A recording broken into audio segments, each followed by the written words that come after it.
Aujourd'hui, en célébrant la solennité de la miséricorde divine, la parole de Dieu nous propose de bien regarder un des apôtres, l'apôtre Thomas. Thomas ne s'est pas souvenu de tous les événements positifs qu'il a vécus pendant ces 3 ans où il a accompagné notre Seigneur Jésus-Christ. Il ne se souvient pas de l'enseignement du Christ. Il ne se souvient pas du miracle que Jésus faisait pendant ces 3 ans, comme la résurrection des morts, la guérison des malades, la multiplication de pain, ou quand Jésus a calmé la tempête sur le lac. Par contre, Thomas, il se souvient de ce qui était le plus douloureux et le plus tragique,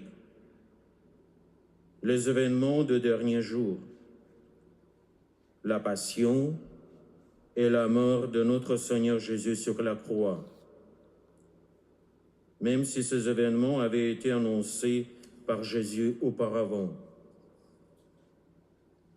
C'est pourquoi, aux apôtres qui ont vu le Christ ressuscité, Thomas a dit avec fermeté et insistance: « Si je ne vois pas la marque de clous sur sa main,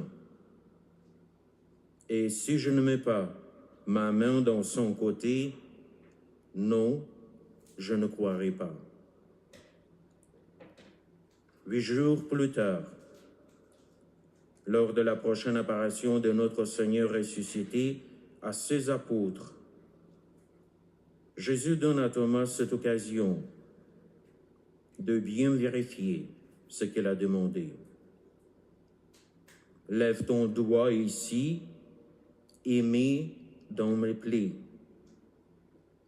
Lève ta main et mets-la dans mon côté. Et ne sois pas incrédule, mais croyant. » Ces mots prononcés par notre Seigneur Jésus ressuscité à son apôtre Thomas. Ne sois pas incrédule, mais sois croyant. Notre Seigneur Jésus ressuscité adresse ces paroles aussi à chacun d'entre nous, car beaucoup d'entre nous, comme Thomas, ont la mémoire courte ou sélective. Très souvent, nous déclarons notre foi en Dieu quand tout va bien dans notre vie quotidienne, quand nous sommes contents et heureux. Mais avec l'arrivée de difficultés, de la souffrance, d'une maladie, de la douleur ou des croix, notre confiance et notre foi en Dieu parfois se réduisent ou même se brisent en petits morceaux. Dans ce moment-là, il est bon de se rappeler les paroles de notre Seigneur Jésus adressées à Thomas. Ne sois pas incrédule, mais sois croyant. Autrement dit, aie toujours confiance en moi. Vous savez, pendant mon cheminement spirituel, dans ma vie spirituelle, j'apprécie énormément la personne de Jean le Baptiste, qui était cette voix dans le désert pour annoncer, proclamer la parole de Dieu, mais surtout pour préparer la venue de notre Seigneur Jésus-Christ. Cette voix qui était tellement directe, Cette voix qui était tellement sincère, sans avoir peur. Nous connaissons très bien l'histoire de Jean le Baptiste. Il a payé un grand prix. La vérité proclamée, l'appel à la conversion, lui ont coûté sa propre tête.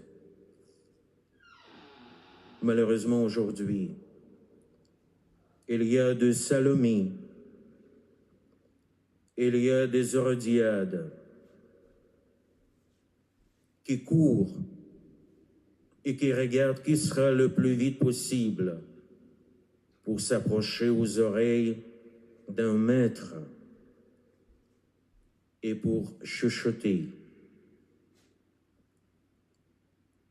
Chers frères et sœurs, dans notre Seigneur Jésus-Christ, malgré la petitesse humaine, malgré le péché humain, malgré toute situation qui peut se produire autour de nous dans notre vie quotidienne, ayons toujours confiance en Dieu, car Dieu lui-même, il reste toujours fidèle à ses propres paroles. Ce Dieu qui a tellement aimé le monde qu'il a envoyé son propre Fils pour ne pas détruire ce monde, mais pour sauver ce monde. Et aujourd'hui, en célébrant la solennité de la divine miséricorde, il convient de se demander si nous essayons de croire et de faire confiance en Dieu dans toutes les situations de notre vie. Est-ce que nous croyons? Est-ce que nous faisons confiance à Dieu, surtout lorsque les choses deviennent difficiles pour nous et que nous devons porter le fardeau des malheurs, des ennuis ou des croix? Souvenons-nous que l'incrédulité et la méfiance font beaucoup de mal au cœur de Jésus, ce cœur qui déborde de miséricorde, d'amour. Ne soyons pas incrédules. Ne perdons jamais cette confiance en l'infinie miséricorde de Dieu.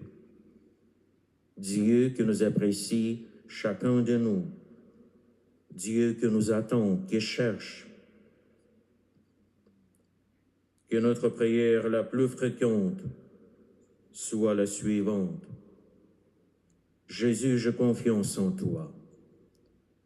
Dans chaque moment de notre vie, dans chaque situation de notre vie, aujourd'hui et chaque jour, le Christ ressuscité et miséricordieux nous regarde avec amour. Répondons à son amour pour nous, par notre amour en renouvellement aujourd'hui notre foi, notre confiance en sa bonne et infinie miséricorde, en rappelant les paroles de notre Seigneur Jésus-Christ. Heureux ceux qui n'ont pas vu et qui ont cru. Pendant sa séparation à sœur Faustine, notre Seigneur Jésus-Christ, il a dit: je veux que cette image, Jésus, j'ai confiance en toi, que tu pondras avec un pinceau, soit solennellement béni le premier dimanche après Pâques. Ce dimanche doit être la fête de la miséricorde. Je désire que la fête de la miséricorde soit le recours et le refuge pour toutes les âmes, et surtout pour les pauvres pécheurs. En ce jour, Les entrailles de ma miséricorde sont ouvertes. Je déverse tout un océan de grâce sur les âmes qui s'approchent de la source de ma miséricorde.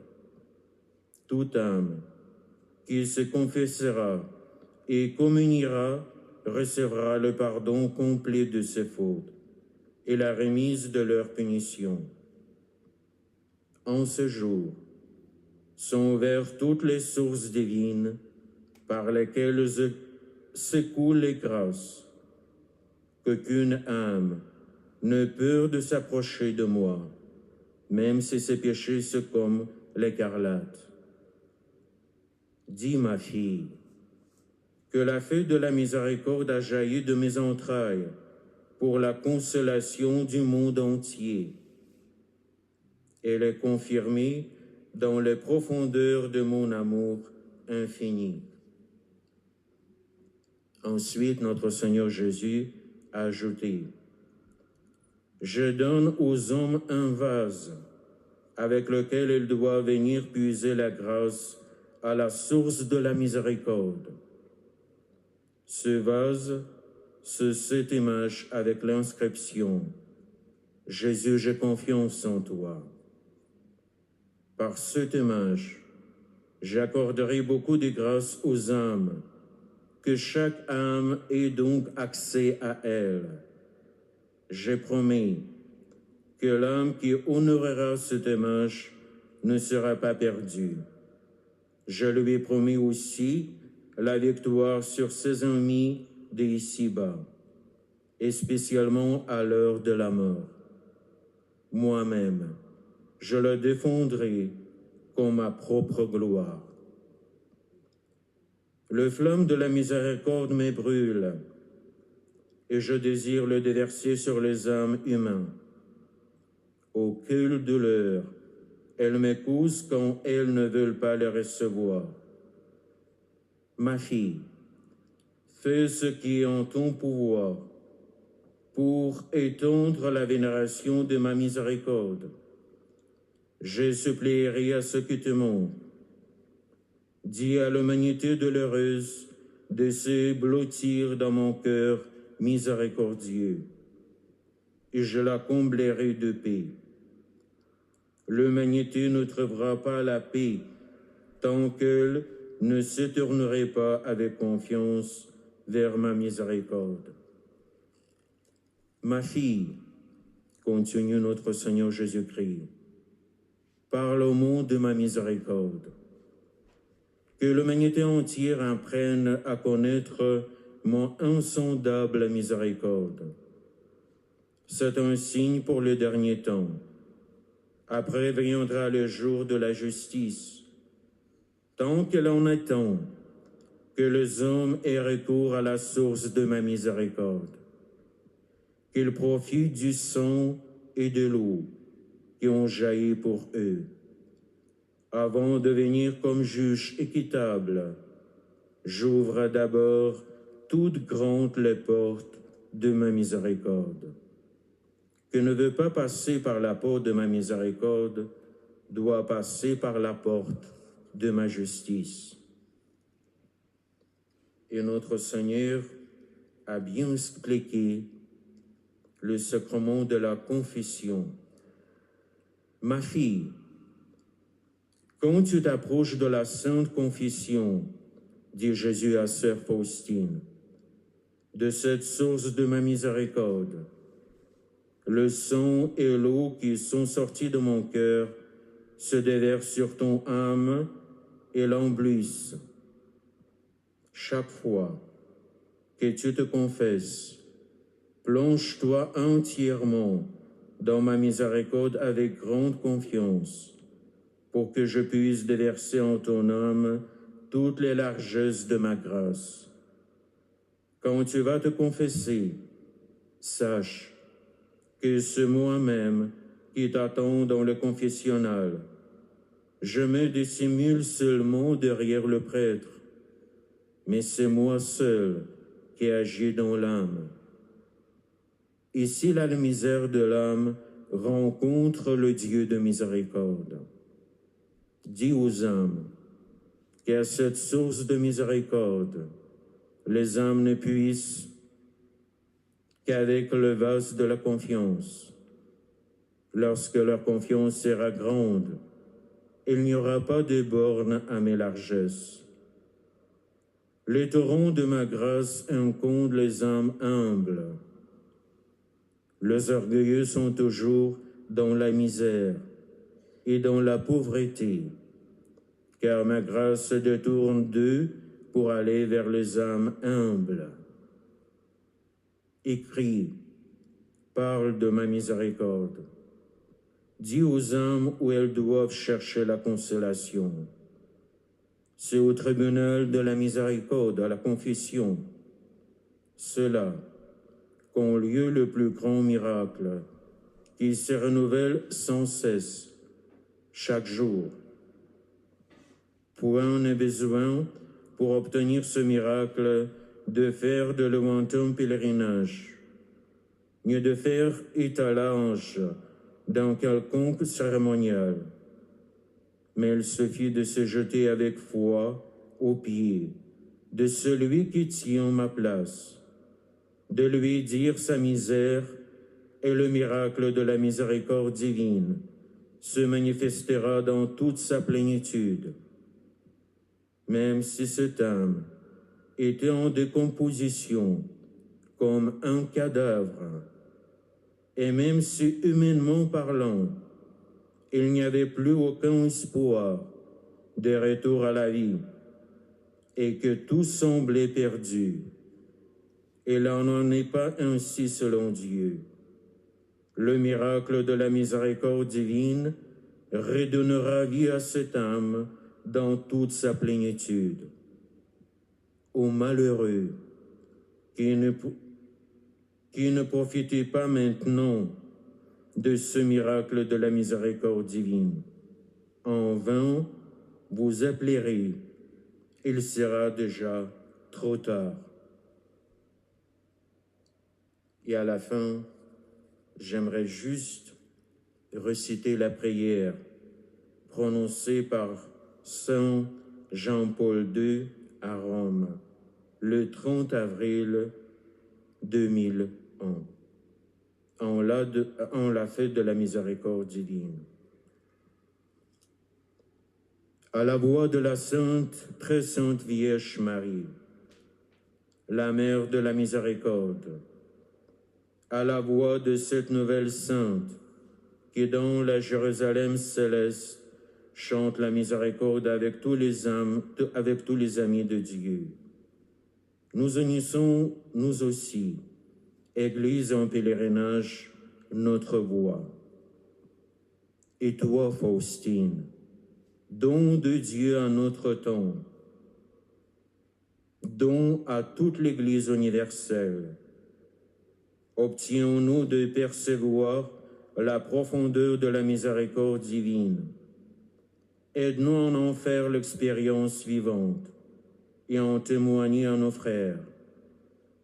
Que ton message de lumière et d'espérance se diffuse dans le monde entier, pousse le pécheur à la conversion, dissipe les rivalités et les haines, incite les hommes et les nations à la pratique de la fraternité et la charité chrétienne.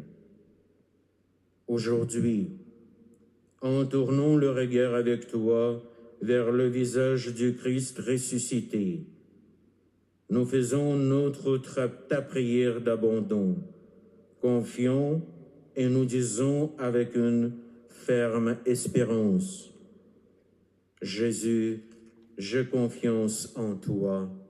Amen.